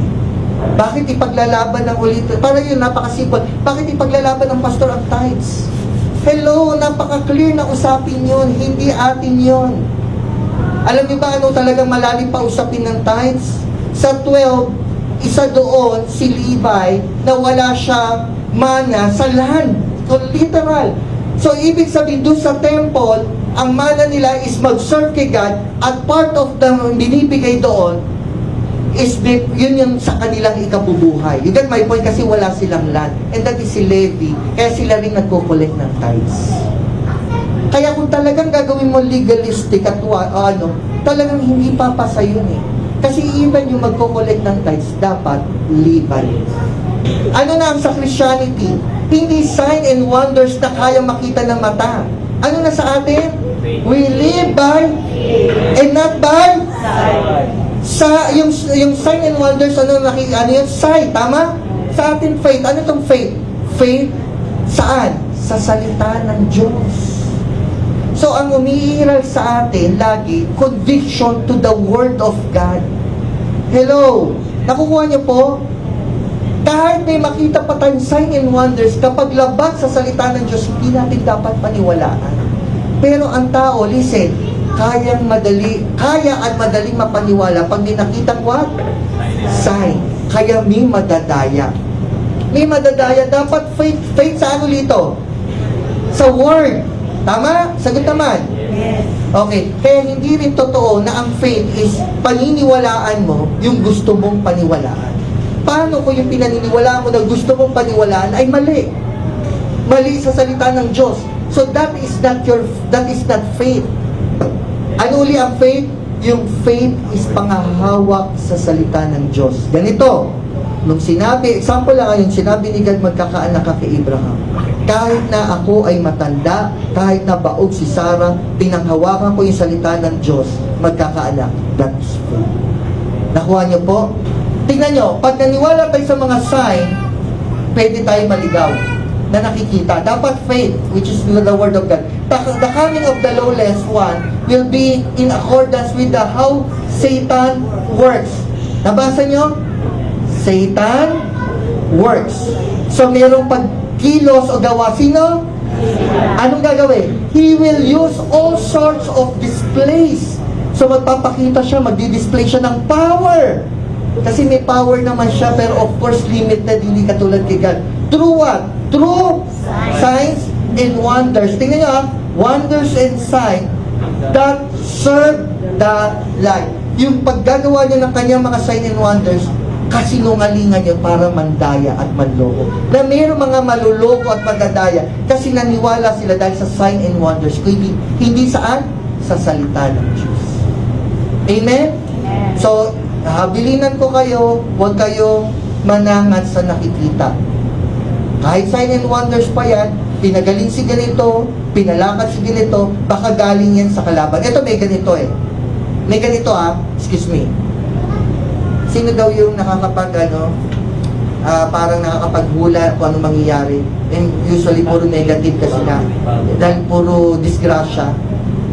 Ang pagkasabi lang daw is na prophecy niya o nahulaan niya yung pagbagsak ng eroplano sa India. Alam niyo yun? Ilan naligtas? Dalawa. Okay? Bakit dalawa? Yung isa nakalabas, yung isa hindi nakapasok kasi na late. At totoo yun, hindi biro. Umiiyak pa nga dahil na late, pero yung iniingay, umiiyak yung anak kasi sa tuwa. Buti na lang nalika. Totoo yun. That's true story. Nahulaan daw yun. Kaya may hula na ganyan na naman, may lindol, may nabanggit nga. So nabanggit yung lugar na yon, Laguna, Taguig, So natatakot. Pero isa doon, kung hindi galing kay God yun, kanino galing? Wala akong sinasabing Satan siya o whatever, o kampon siya ni Satanas, wala akong sinasabi. Dalawa lang ang pinanggagalingan ng kapangyarihan. Kung hindi sa Diyos, sa kalaban. Ganun lang, period. Kahit ngayon nanguhula siya, at nangyayari, di ba? So maraming naniniwala sa kanya. Sagot? Pwede niya madala sa anumang kamay. Nakukuha mo? Bakit? Kasi nangyayari yung mga sinasabi niya. So mahirap. Nakukuha niyo yung point? Kailangan manghawak kayo sa salita ng Diyos. Dahil yun ang totoo. Amen? Wala akong sinabi tungkol doon na kapun siya niya, whatever. Basta ang sinabi kong clear, dalawa lang pinanggagalingan ng kapangyarihan. Kung talaga may kapangyarihan siya manghula ng totoong nangyayari, dalawa lang pinanggagalingan ng kapangyarihan, sa Diyos at sa kalaban. Okay? At huwag kayong mananangan kahit sa totoo nangyayari yung sinasabi niya. Bakit? Kasi baka madala kayo sa ibang kamalian. Okay? Tuloy. Katulad na itong verse na ito, pakibasa.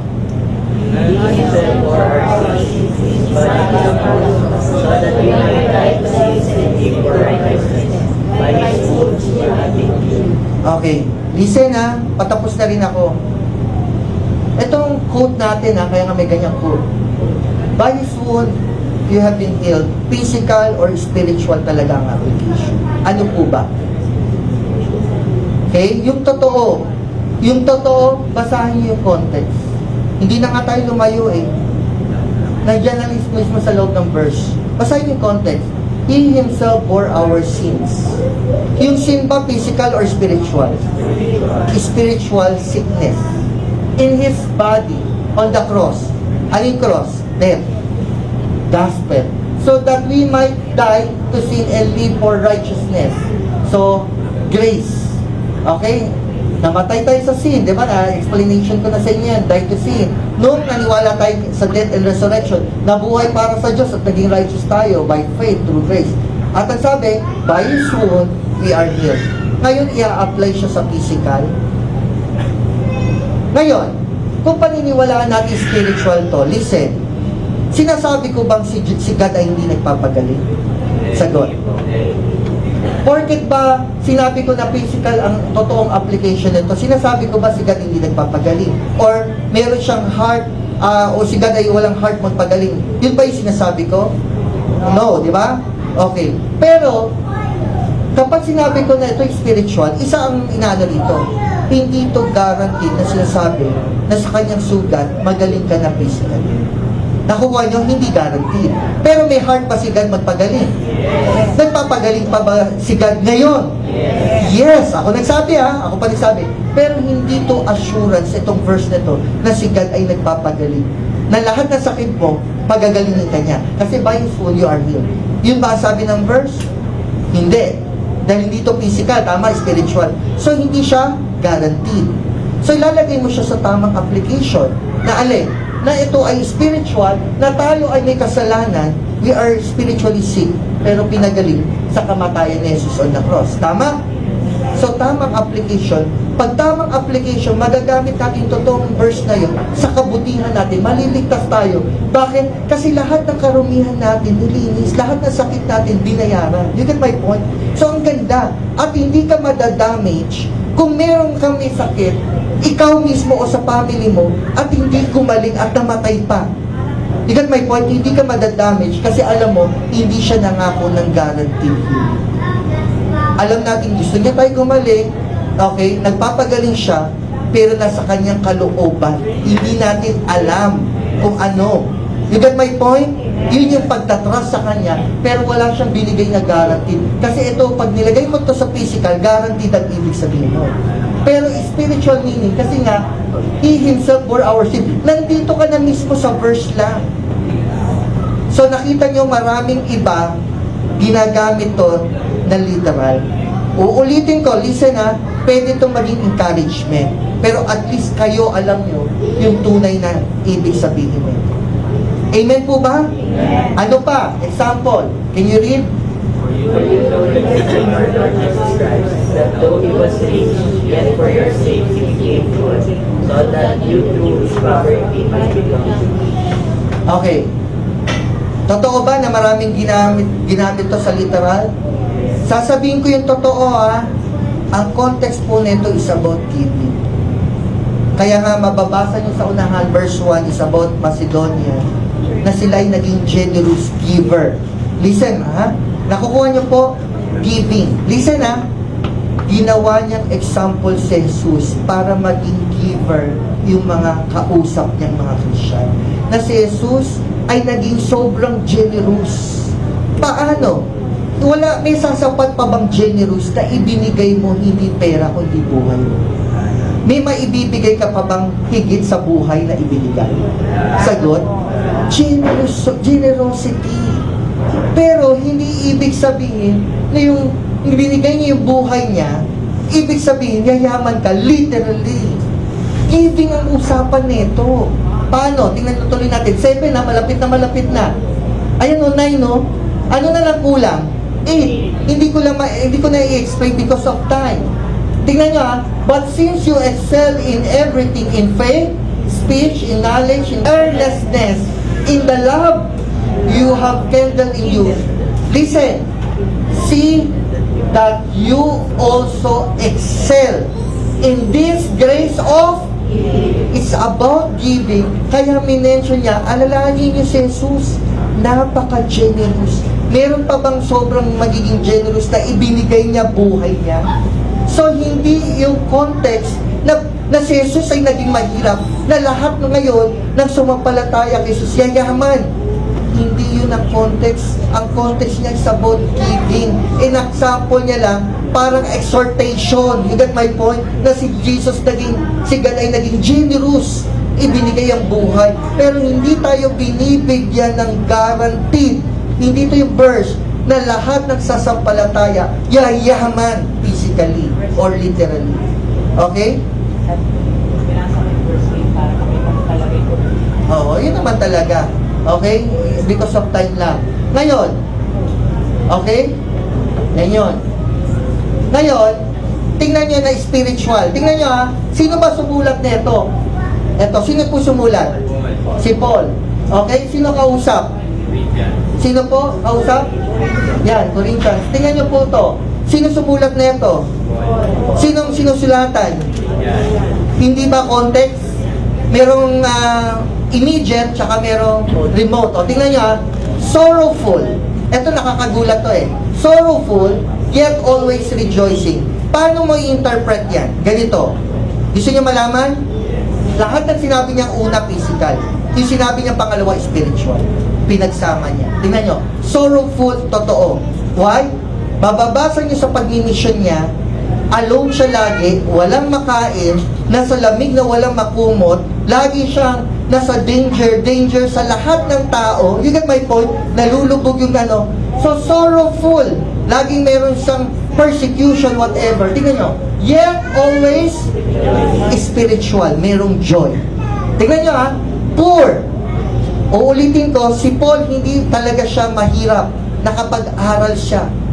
Pero naging mahirap dahil sa pag-mission niya. Na may time walang makain. Wala man makumot. Hindi niya alam saan siya matutulog. Sa pag-mission niya. You get my point? Kaya ang tingin niya sa sarili niya, ano? Poor. Kasi ang poor, may mga time walang-wala. Ganun ang situation niya. Pero tingnan nyo, yeah, making many, ano to? Talaga bang meron siyang networking? Nagpapayaman ng tao? Sagot. Spiritually, pinayaman sila. Pero physically, mahirap siya. So makikita niyo spiritual to physical. Kaya nga pag hindi mo siya tinignan physical to spiritual, hindi niyo maintindihan to. Sorrowful, physical. Yet always rejoicing, spiritual. Di ba pag may problema tayo, malungkot? Pero sa puso natin, masaya tayo because we have Jesus. Spiritual yun. Namatayan ka, masaya ka. Siyempre nalulungkot ako, pero meron pa rin saya sa puso ko. Kasi andito siya sa puso ko at siya naki-Jesus na.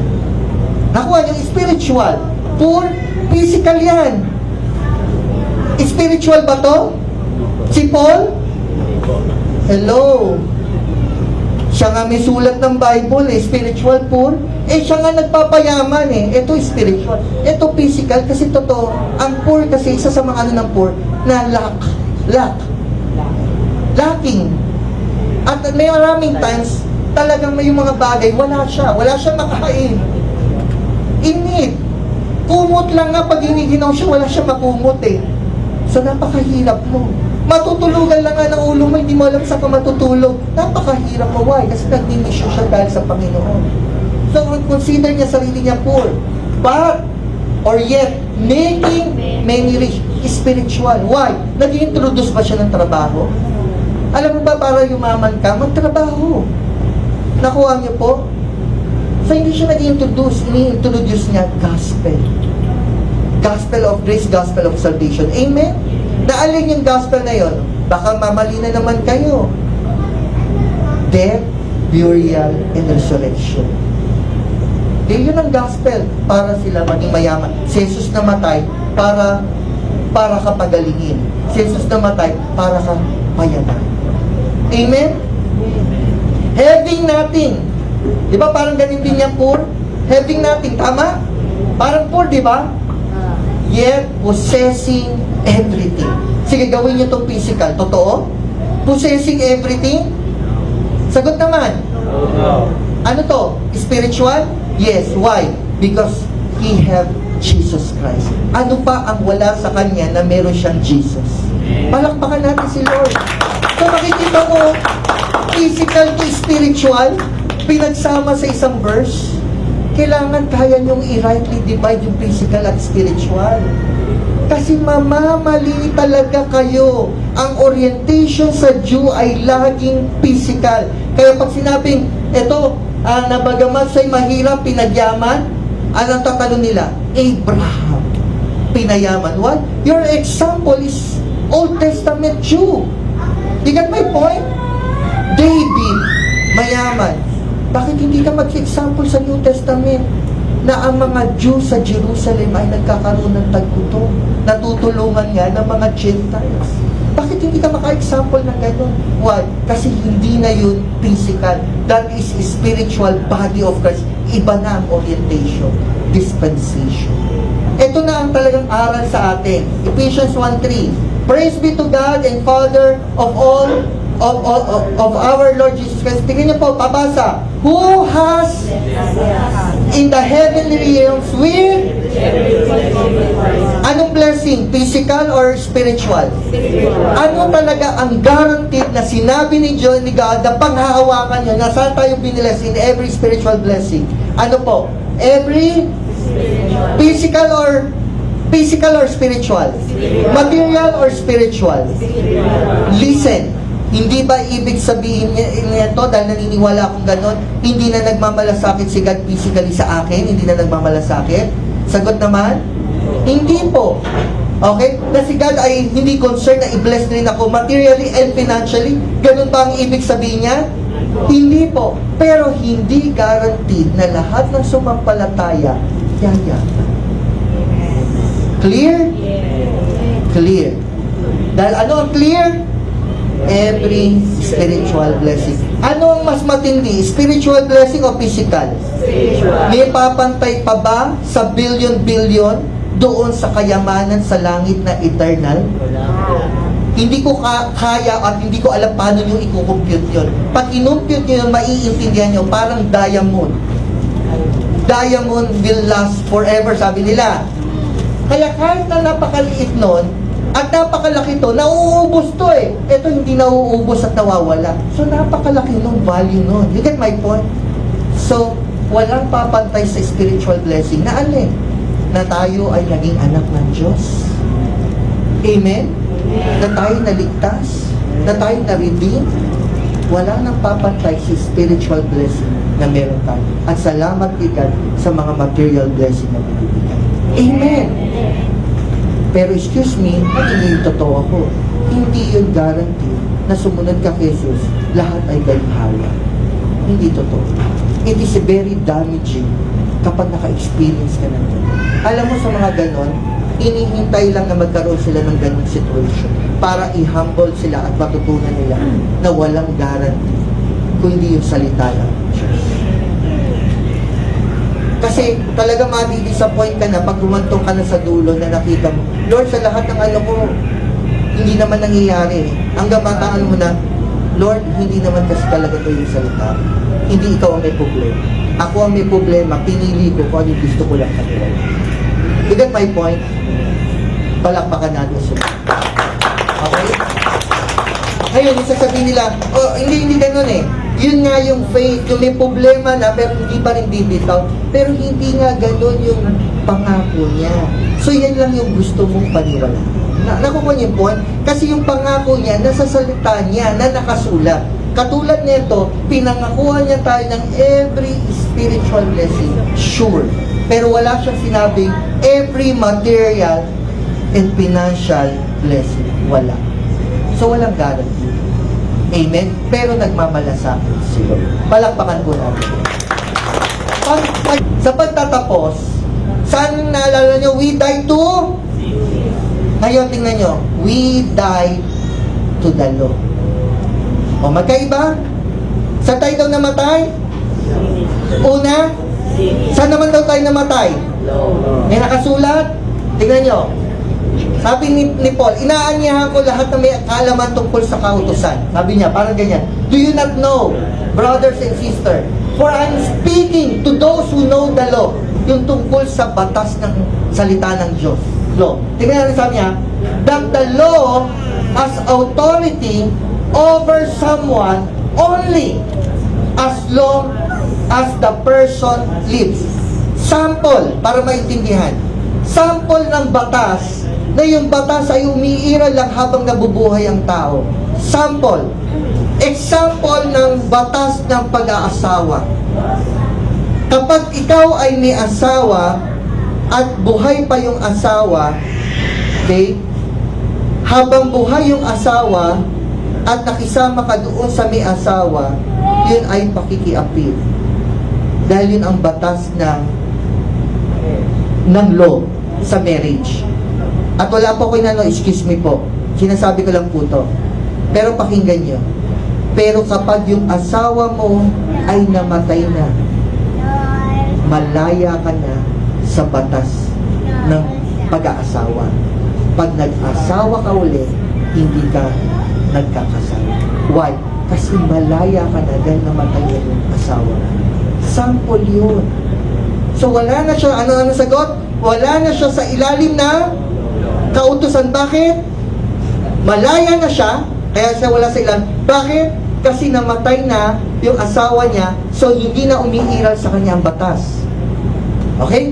May nasa Bible pa muna yan para makita nyo. Ganyan na ganyan yung sample 2. For example, by the law of marriage, woman is bound to her husband as long as he is alive. Okay? But if her husband dies, he is released. Saan? From the law that binds her to him. 3. So then, if she has sexual relationship with another man while her husband is alive, still alive, she is called what? Adulterer. But if her husband dies, she is released from the law and is not an adulterer. If she marries another, hindi na. So means, nakalaya. So tama ba yung explanation ko kanina? Ay, ano point ko? Ito ang point ko. Pag tayo ay nagkasala, saan tayo? Law yan, law. Release na rin tayo saan? Sa law. Kaya pag tayo nadadapa, hindi, di ba alam nyo, hindi na natin master ang sin, tama? Pag tayo nadadapa, hindi tayo pwedeng pumunta sa law. Because we are released from the law, because we already died in Christ. Kung paano tayo namatay sa kasalanan, kaya wala nang kapangyarihan ng kasalanan, namatay na rin tayo sa kautusan, wala nang kapangyarihan ang kautusan sa inyo na pag kayo nagkasala, mapupunta kayo sa impyerno. Wala na. Dahil wala na tayo sa law, nasaan na tayo? Nasa grace na tayo. Turo ba yun ng Bible? Yes, tingnan nyo. For the wages of sin is what? Law yan. Tingnan yung grace. But the gift of God is what? Ano to? Grace. Na ano ang eternal life? Gift. Grace. Ito law, ito pero contrast, ito grace. Gift. Amen? So malaya na tayo. Yan, the sting of death is sin and the power of sin is law. Law yan. Ito nyo, law, sin, death. Okay? Death, sin, law. So malaya na tayo dyan. Ano sabi dito? For you, may sinabi bang die to sin? Tingnan, may sinabi bang die to sin? Meron ba sinabi die to the law? Ano sabi? For you, die. Nakuha nyo? Pero saan tayo namatay? Namatay na tayo sa kasalanan, namatay na rin tayo sa law. So, wala nang kapangyarihan yung sin, wala nang kapangyarihan ng law. Nasa grace tayo. For you died, and your life is now hidden in Christ. Amen? Palakpakan natin si Lord.